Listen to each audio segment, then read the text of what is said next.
Budaya. Namo Buddhaya. Saya mau bertanya Bante, selain kita berdana membaca parita untuk orang tua kita yang sudah meninggal, cara terbaik yang lain yang bagaimana Bante?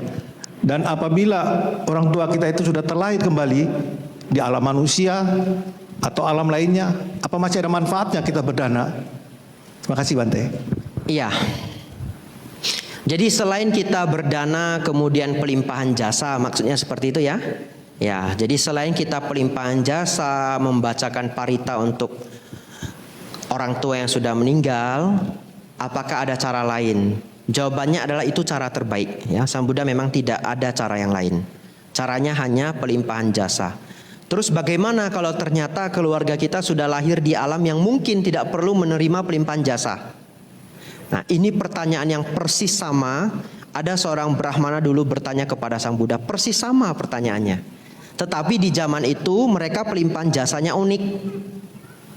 Makanan itu dibakar sampai menjadi abu dengan pengharapan makanan itu bisa sampai ke orang yang meninggal. Ya, itu adalah praktek zaman dulu.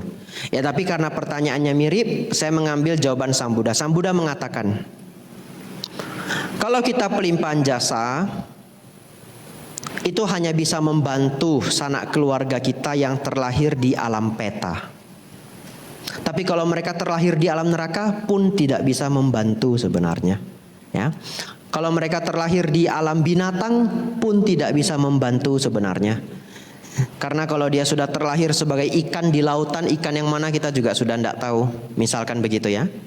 Lalu bagaimana kalau mereka terlahir di alam manusia pun sudah tidak membantu. Dan kita bersyukur dia sudah terlahir di alam manusia. Alam manusia itu masih sugati loka, alam bahagia. Walaupun kebahagiaan dan penderitaannya datang silih berganti. Apalagi kalau dia beruntung bertemu dengan ajaran Sang Buddha. Maka lengkap sudah, terlahir sebagai manusia, bisa bertemu dengan Dhamma, itu adalah berkah luar biasa.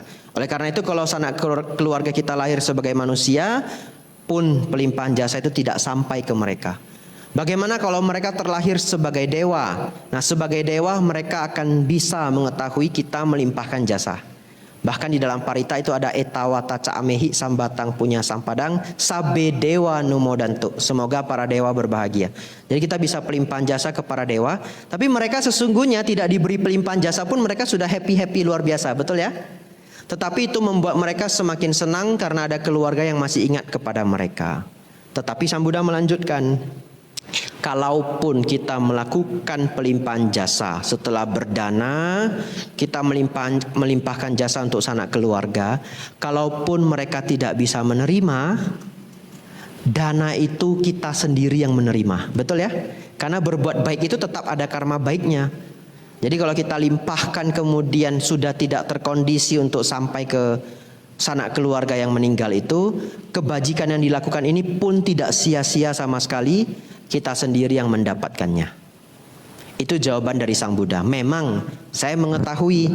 Terus Bante, kalau sanak keluarga saya sudah terlahir di neraka, kok enggak bisa bantu? Ya mau bagaimana lagi?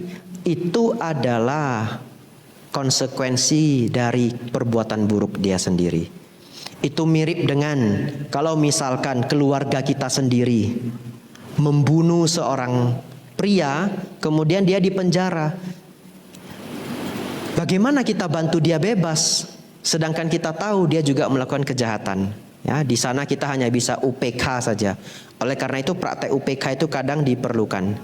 Tetapi saya juga menyarankan kita juga tidak selalu negatif thinking ya. Berpikir, karena sering orang berpikir kalau sanak keluarganya meninggal pasti jatuh ke alam rendah. Ya, tidak selalu seperti itu. Karena ada 31 alam di alam eksistensi ini. Ya, anumodana untuk pertanyaannya.